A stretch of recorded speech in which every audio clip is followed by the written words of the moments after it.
आदाब नाजरीन, आप देख रहे हैं INN न्यूज़। मैं हूं शौकत अली सूफ़ी। आइए नज़र डालते हैं अब तक की कुछ अहम खबरों पर। सदर जमहूरिया हिंद रामनाथ कोविंद मौसम सरमा में क़याम के लिए आइंदा हफ्ते दिसंबर में हैदराबाद का दौरा करेंगे। सदर जमहूरिया के दौरे के पेश नज़र तेलंगाना हुकूमत उनके शानदार इस्तकबाल के लिए बोलारम के राष्ट्रपति भवन में वसीतर इंतजाम कर रही है। मेडकाल मलकाजगिरी जिले कलेक्टर हरीश ने भी किए जाने वाले इंतजाम पर GHMC के अहदेदारों के साथ जायजा मीटिंग की। सदर दिल्ली से खुसूसी तैयारे के जरिए हैदराबाद के दुंडीगल में वाक़ एयर फोर्स स्टेशन पहुंचेंगे और 4 से 5 दिन तक राष्ट्रपति निलयम में क़याम करेंगे। सदर के दौरे के पेश नज़र ऑक्टोपस पुलिस ने राष्ट्रपति भवन में एक मॉक ड्रिल का इनेकाद अमल में लाया। सदर रामनाथ कोविंद का ये आखिरी जनूबी हिंद का दौरा है जहां पर वो क़याम करें, क्योंकि उनकी मियाद जुलाई 2022 में ख़त्म हो जाएगी। वज़ीर बल्दी नज़्म नक्श KT रामाराव ने शेखपेट के राजीव गांधी नगर में बस्ती दवाखाने का इफ्तिताह अमल में लाया। उसके बाद उन्होंने डॉक्टरों से अपना ब्लड प्रेशर चेक करवाने के बाद तिब्बी अमले से बस्ती दवाखानों में किए जाने वाले इलाज की तफसीलात हासिल की। KT रामाराव ने बताया कि आज ग्रेटर हैदराबाद में 32 नए बस्ती दवाखानों के आगाज़ के साथ ही ग्रेटर हैदराबाद में जुमला 264 बस्ती दवाखाने कायम किए गए हैं, जहां हर बस्ती दवाखाने में एक डॉक्टर और दीगर तिब्बी अमला मौजूद रहते हैं। मुफ्त इलाज करते हुए मुफ्त दवाएं भी फराहम की जा रही हैं। उन्होंने बताया कि बस्ती दवाखानों के अलावा TRS हुकूमत ने चीफ मिनिस्टर के चंद्रशेखर राव की क़ियादत में डायग्नोस्टिक सेंटर का क़याम अमल में लाया, जहां पर मुख्तलिफ 57 किस्म के मुफ्त मुआयने किए जा रहे हैं, जिसमें अल्ट्रासाउंड, ECG और दीगर टेस्ट शामिल हैं। KT रामाराव ने बताया कि गुर्दे के आर्जे के मरीजों के लिए मुफ्त डायलिसिस सेंटर्स भी कायम किए गए हैं। इस मौके पर TRS रुकन असम्बली गोपीनाथ और महकमे सेहत और GHMC के आला ओहदेदार भी मौजूद थे।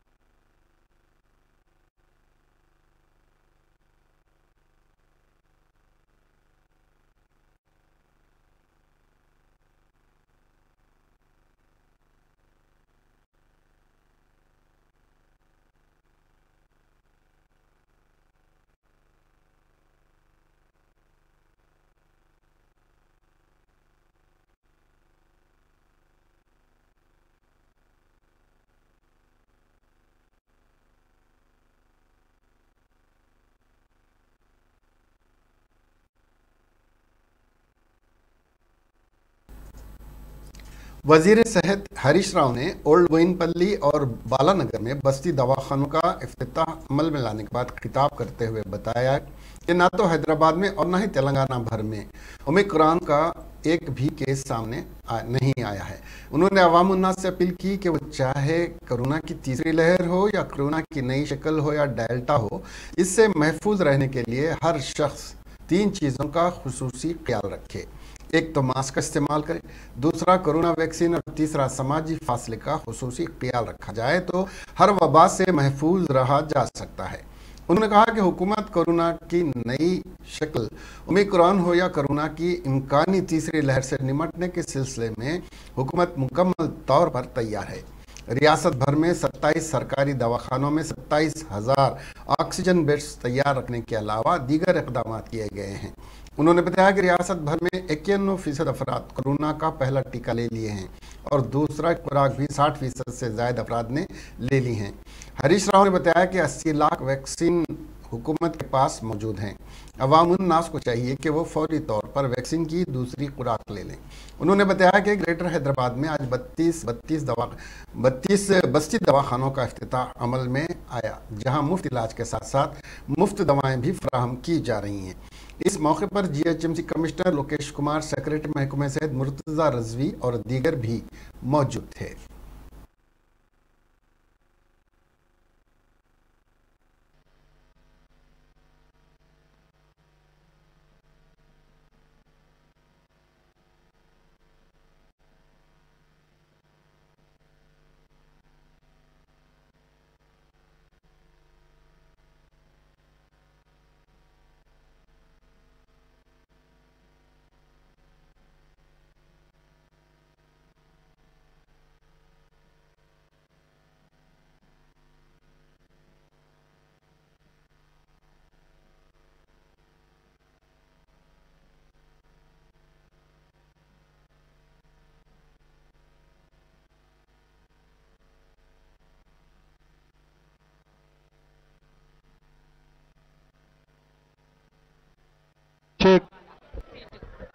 ఇప్పుడే మన హరీష్ రావు గారి చేత మన మంత్రివర్యుల చేత మన బస్తీ దవాఖానా ప్రారంభోత్సవం జరిగింది.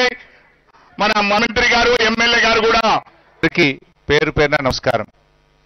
ముఖ్యంగా ఈ బస్తీ దవాఖానాలు దేశంలోనే మొట్టమొదటిసారిగా మన హైదరాబాద్లో ప్రారంభించిన ఘనత మన ముఖ్యమంత్రి కేసీఆర్ గారు. ఇవాళ హైదరాబాద్లో ప్రారంభమైన బస్తీ దవాఖానాలు భారతదేశానికే ఆదర్శంగా నిలిచాయి. మొన్న 15వ ఆర్థిక సంఘం దేశవ్యాప్తంగా కూడా నగరాల్లో తెలంగాణ మోడల్ను, తెలంగాణ రాష్ట్రంలో హైదరాబాద్ నగరంలో ఎట్లయితే బస్తీ దవాఖానాలు ప్రారంభించారో అన్ని నగరాల్లో భారతదేశమంతా కూడా తెలంగాణ మోడల్ను అమలు చేయండి అని చెప్పి 15వ ఆర్థిక సంఘం సూచించిందంటే అది మన రాష్ట్రానికి గర్వకారణం, మన రాష్ట్ర ప్రభుత్వ పనితీరుకు నిదర్శనం అని చెప్పి నేను మనవి చేస్తా ఉన్నా. అంటే ఈ మోడల్ చాలా బాగుంది. బస్తీ దవాఖానాలంటే ఈ బస్తీల్లో ఉండే సుస్థిని దూరం చేసేటియే బస్తీ దవాఖానాలు. ఇంతకుముందు బస్తీలో ఎవరికైనా సుస్థి చేస్తే ప్రైవేట్ దవాఖానాలకు పోతే చాలా ఖర్చు అయ్యేది. పరీక్షల పేరు మీద వేల రూపాయలు పేద ప్రజలు పోగొట్టుకునేవాళ్ళు. సో పేద ప్రజలకు సుస్థి చేస్తే బస్తీ దవాఖానా అండగా ఉంటుంది. అందుకే ఇవాళ హైదరాబాద్ నగరంలో 32 కొత్త బస్తీ దవాఖానాలను ఇవాళ హైదరాబాద్ నగరంలో ఇవాళ ఒక్కరోజే ప్రారంభిస్తున్నాం. గతంలో మనం 226 బస్తీ దవాఖానాలు ప్రారంభించుకున్నాం. ఇవాళ ప్రారంభించే 32తో హైదరాబాద్ పట్టణంలో బస్తీ దవాఖానాల సంఖ్య 258కి చేరుకున్నది. ఇప్పుడే మా ఎమ్మెల్యే గారు కృష్ణారావు గారు కోరినట్టు ప్రతి డివిజన్కు 2 ఉండాలి, పెద్ద డివిజన్ అయితే 3 బస్తీ దవాఖానాలు ఉండాల్సిన అవసరం ఉందన్నా, ఇంకా కొన్ని బస్తీ దవాఖానాలు కావాలని చెప్పి వారు కోరడం జరుగుతూ ఉంది. మొన్న ఈ మధ్యనే గౌరవ ముఖ్యమంత్రి గారు రివ్యూ చేసి హైదరాబాద్ జంట నగరాల్లో ఇప్పుడున్న 258కి అదనంగా మరో 92 బస్తీ దవాఖానాలు కూడా కొత్తగా ఏర్పాటు చేయాలని నిర్ణయించాం. ఈ 92 బస్తీ దవాఖానాలు वजीर अफजाइश मवेशियान टी श्रीनिवास यादव ने अपने हल्के संभली सनत नगर के कई इलाका जात में बस्ती दवाखानों का इफ्तिताह अमल में लाने के बाद बताया कि मुल्क भर में तेलंगाना की टीआरएस हुकूमत वजीर आला के चंद्रशेखर राव की क़ियादत में बड़े पैमाने पर बस्ती दवाखाने कायम करते हुए मुफ्त इलाज, मुफ्त मुआयने, मुफ्त दवाएं फराहम करने के इक़दाम के अलावा ज़रूरत पड़ने पर मुफ्त ऑपरेशन करने के लिए इक़दाम कर रही है। उन्होंने बताया कि चीफ मिनिस्टर के चंद्रशेखर राव ग्रेटर हैदराबाद में 300 बस्ती दवाखाने कायम करने का निशाना मुक़र्रर किया है, जिसमें आज शुरू किए गए 32 बस्ती दवाखानों के साथ 264 बस्ती दवाखाने कायम हो गए हैं। रियासती वजीर टी श्रीनिवास यादव ने धूलपेट में भी बस्ती दवाखाने का इफ्तिताह अमल में लाया। इस मौके पर भारतीय जनता पार्टी के रुकन असम्बली राजा सिंह और दीगर भी मौजूद थे। जनरल सेक्रेटरी तेलंगाना राष्ट्र समिति सोमा भरत कुमार की क़ियादत में टीआरएस वफ्द ने chief electoral officer Shashank Goyal को याददाश्त पेश करते हुए तेलंगाना कानून साज काउंसिल हल्के मुकामी इदारे जाति मेदक के कांग्रेस उम्मीदवार के खिलाफ याददाश्त पेश करते हुए शिकायत की कि कांग्रेस पार्टी ने एक इश्तिहार के जरिए वोटर्स को खुली रिश्वत की पेशकश की है, जो जमहूरियत पर कांग्रेस के अदम एतमाद का मजहर है। General secretary TRS Bharat Kumar ने बाद अज़ां INN से बात करते हुए कहा कि कांग्रेस पार्टी ने इतनी खामियों के बावजूद सबक नहीं सीखा और वोटर्स को राग़िब करने के लिए मुख्तलिफ तरगीबात के ज़रिए गलत तरीके से वोट हासिल करने की नाकाम कोशिश कर रही है, जबकि वोटर्स इस बात से वाकिफ़ हैं कि टीआरएस के इक़्तिदार में ही मेदक की तरक्की मुमकिन है। कांग्रेस पार्टी नाकामी के खौफ से लालच के जरिए वोट हासिल करने की नाकाम कोशिश कर रही है, उन्होंने कहा।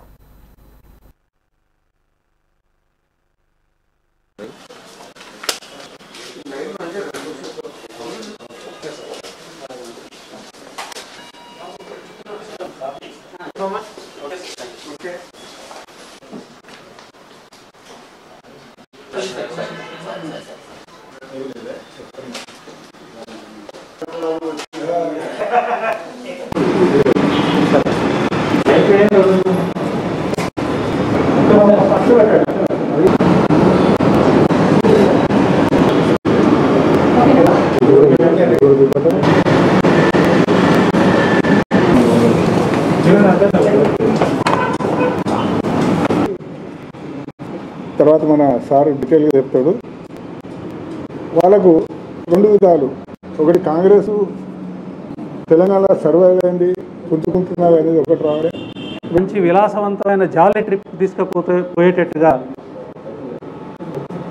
पेड न्यूज़ आइटम्स रापिंची मेरा कैंडिडेट और कांग्रेस पार्टी एक एडवर्टाइजमेंट दिया है. ये एमएलसी इलेक्शंस जो लोकल बॉडी एमएलसी इलेक्शंस है उसके बारे में एक एडवर्टाइजमेंट दिया है न्यूज़पेपर में. 2 लाख रुपए दे दीजिएगा वोटर्स को, अगर जीता है तो सब वोटर्स को 2 लाख रुपए दे दिया जाएगा और 50,000 तो अभी देने के लिए तैयार है करके. जीतने के बाद ये पूरा वोटर्स को एक जॉय ट्रिप बिहार यात्रा के लिए लेके जाने के लिए वादा भी किया है. ये जो पंदा लिया है कांग्रेस पार्टी, ये नया है. करप्शन में ऊंचे स्थाई को लेके गया है, ऐसा एडवर्टाइजमेंट दे के. और इसके बारे में इलेक्शन कमीशन साहब को हमें दरख्वास्त दिया था और इलेक्शन कमीशन ने आश्वासन दिया है इसमें जांच करने के लिए और एक्शन लेने के लिए. हमें भी विश्वास है कुछ केस बनेगा और एक्शन ले लीजिएगा. Thank you. नायब सदर नशीन Telangana planning board B Vinod Kumar ने मरकजी हुकूमत से मुतालबा किया कि माजूरीन के हुकूक के तहफ़्फ़ुज़ और रोज़गार के ज़रिए माजूरीन के हुकूक के तहफ़्फ़ुज़ के लिए माजूरीन कमीशन क़ायम किया जाए ताकि माजूरीन अपने हुकूक के लिए दरबदर की ठोकरें खाने से निजात हासिल करें. विनोद कुमार आज आलमी यौम माजूरीन के मौके पर नेकलेस रोड पर माजूरीन की रैली के इफ्तिताह के बाद खिताब करते हुए कहा कि रियासती हुकूमत ने माजूरीन की फलाह बहबूद के लिए कई इक़दाम किए हैं. विनोद कुमार ने रियासती हुकूमत की जानिब से माजूरीन के लिए किए जा रहे इक़दाम का जिक्र करते हुए बताया कि वज़ीर आला के चंद्रशेखर राव की हिदायत पर अराकीन असम्बली अपने तरक्याती फंड से माजूरीन के लिए अपने हल्के में स्किल्ड डेवलपमेंट सेंटर कायम कर रहे हैं ताकि माजूरीन को रोज़गार के हुसूल में सहूलत हो सके. उसके अलावा रियासती हुकूमत बासलाहियत माजूरीन को मल्टीनेशनल कंपनी में रोज़गार के तहफ़्फ़ुज़ को यकीनी बनाने के लिए अमली इक़दाम कर रही है. इस मौके पर साबिक़ mayor greater Hyderabad municipal corporation Banda Karthika Chandra Reddy और डिसेबल्ड राइट्स के सदर कूली नागेश्वर राव ने भी खिताब किया.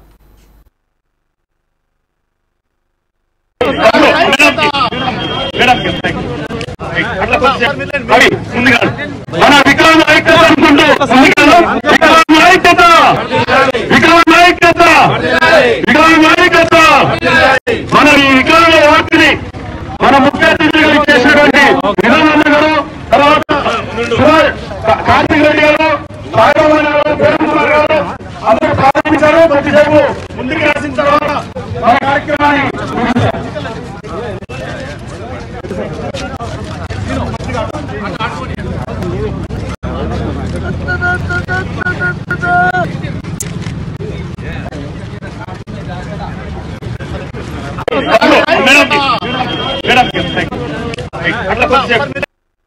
పూర్వకంగా లేఖ రాశాను. మరి వారికి ఇంకా చెప్పలేదు కదా, నాకు 2 రోజుల క్రితమే దానికి జవాబు ఏది మీరు చేసిన సూచన మంచిగుంది, తప్పనిసరిగా దీన్ని దృష్టిలో పెట్టుకుంటారని చెప్పి కేంద్ర కేబినెట్ మంత్రి ఎవరైతే ఉన్నారో వారు నాతో రాస్తూ ఇది మీరు రాష్ట్రాలలో కూడా ఏర్పాటు చేసుకుంటే చాలా బాగుంటుంది ఈ సూచన చెప్పి కూడా వారు చెప్పడం జరిగింది. ఈ రోజు నేను మిత్రులందరినీ కోరేది ఏంటంటే మీరందరూ కూడా ఇక్కడ కానీ లేదా రవీంద్ర పత్రికల్లో జరగబోయేటువంటి కార్యక్రమంలో తీర్మానం చేయాలి మనం. ఎందుకంటే ఒక కమిషన్ అనేది ఏర్పడితే దానికి ఒక జ్యుడిషియల్ పవర్స్ ఉంటాయి. మరి ఎస్సీ కమిషన్ లో ఎక్కడైనా ఆ వర్గ సంబంధించినటువంటి ప్రజలకి దురదృష్టవశాత్తు ఏదైనా అన్యాయం జరిగితే ఆ కమిషన్ కి లిఖిత పూర్వకంగా దాని మీద మరి చర్చిస్తే ఒక జ్యుడిషియల్ ఎంక్వైరీస్ కూడా చట్ట ప్రకారంగా చేసేటువంటి హక్కు ఉన్నటువంటి కమిషన్. మన వాళ్ళు చాలా మంది డిజేబుల్డ్ ఉన్నటువంటి వ్యక్తులు ఈ దేశంలో చాలా ఉద్యోగరీత్యా ప్రభుత్వ ఉద్యోగం కావచ్చు, ప్రైవేట్ ఉద్యోగం కావచ్చు, లేకపోతే సమాజంలో ఒక ఎంటర్ప్రినర్ గా కావచ్చు, లేదా వివిధ కారణాల్లో మన బతుకు తెరువు. तेलंगाना के जिले जगत्याल में एक बार फिर कोरोना की दहशत फैल गई है। मलयाल मंडल के ताटीपल्ली गुरुकुल स्कूल के 9 तलबा कोरोना वायरस से मुतासिर हुए हैं। एक ही स्कूल के 9 बच्चों में कोरोना आने से दीगर तलबा के वालिदैन परेशान हैं, लेकिन स्कूल के मुंतजमीन का कहना है कि वो वक्तन फ़वक्तन क्लासरूम की सफाई करते रहते हैं। दीगर तलबा के भी कोरोना टेस्ट किए जा रहे हैं। उसी दौरान जगत्याल के कृष्णा नगर में एक प्राइवेट स्कूल का 7वीं जमात का तालिब इल्म भी कोरोना से मुतासिर पाया गया और आज चंद दीगर भी कोरोना से मुतासिर होने की इतलात हैं, जिस पर स्कूल इंतजामिया ने 7वीं जमात के बच्चों को 3 दिन छुट्टी देने का ऐलान कर दिया है। बाकी जमातों की क्लासेस मामूल के मुताबिक चलाई जाएगी, जिससे तलबा के वालिदैन परेशान हैं। एक खातून के खिलाफ अपने 14 साला भतीजे को जिनसी ज्यादती का निशाना बनाने और वीडियो ऑनलाइन शेयर करने की धमकी देकर 16 लाख रुपए मालियत का सोना हथियाने का मुकदमा दर्ज किया लिया गया है। ये वाक़या जुबली हिल्स में पेश आया।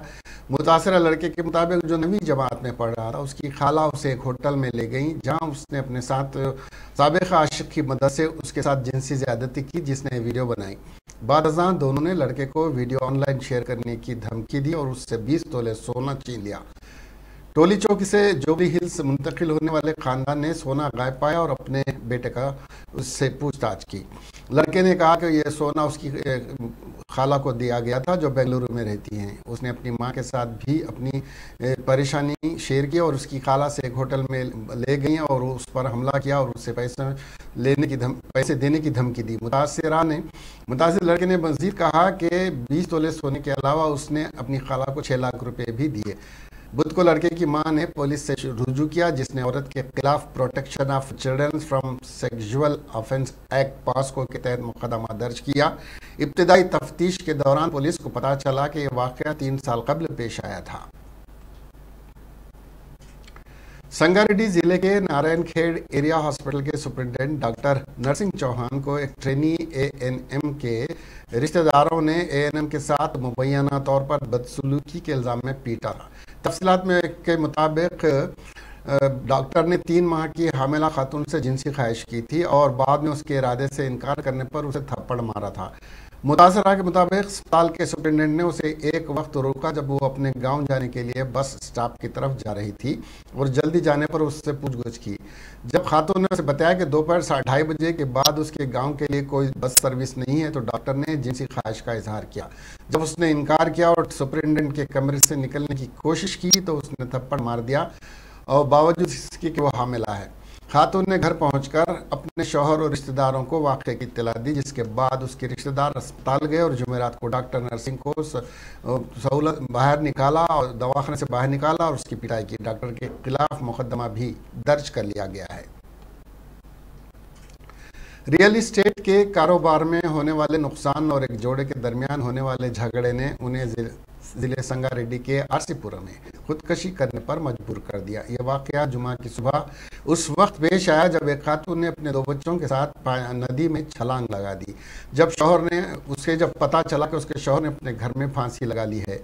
मनीपल्ली मंडल के गारलापल्ली के रहने वाले चंद्रकांत अपनी बीवी लावण्या और बच्चों प्रथम 6 साल और सरोगना 3 के साथ आरसीपुरम में मुकीम थे। मालूम हुआ है कि चंद्रकांत को रियल इस्टेट के कारोबार में काफ़ी नुकसान हुआ, जिसकी वजह से जोड़े के दरमियान अक्सर झगड़ा रहता था।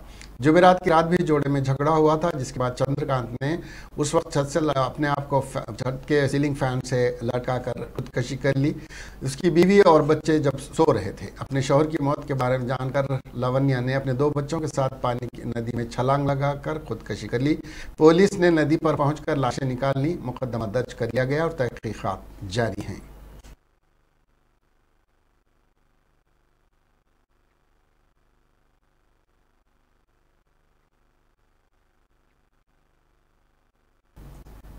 जुनूब मशरक़ी खलीज बंगाल और इससे मुल्हिका बहर अंडमान में कम दबाव का इलाका एक तूफान में तब्दील हो गया है। डिजास्टर्स मैनेजमेंट कमिश्नर के कन्ना बाबू और विशाखापट्टनम साइक्लोन वार्निंग सेंटर के अहदेदारों ने बताया कि तूफान, जिसका मरकज़ विशाखापट्टनम से तकरीबन 960 किलोमीटर के फासले पर है। जुमा को खलीज बंगाल में शिद्दत इख्तियार करके एक तूफान में तब्दील हो जाएगा। उन्होंने कहा कि इम्कान है कि ये शुमाल मगरिब की तरफ मगरबी वस्ती खलीज बंगाल के साहिल तक सफ़र करेगा और हफ्ते के रोज़ शुमाली और जनूबी उड़ीसा के साहिलों तक पहुँचेगा। नतीजतन शुमाली साहिली आंध्रा में कई मुकामात पर 2 दिन तक दरमियानी से भारी बारिश की तवक्को है, जिसके साथ जुमा की आधी रात से साहिल के साथ 45 से 65 किलोमीटर फी घंटा और हफ्ते को 70 से 90 किलोमीटर फी घंटा की रफ्तार से हवाएं चलेंगी। माहिगीरों को खबरदार किया गया है कि वो पीठ तक शिकार पर न जाएं और लोगों को होशियार रहने का मशवरा दिया गया है।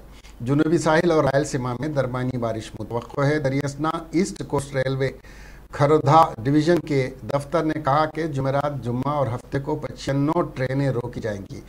इसमें विजयवाड़ा से गुजरने वाली 41 एक्सप्रेस ट्रेनें भी शामिल हैं। इसके साथ ये खबरें यहीं ख़त्म हुई। अब हमें दीजिए इजाज़त और देखते रहिए INN चैनल। खुदा हाफिज़।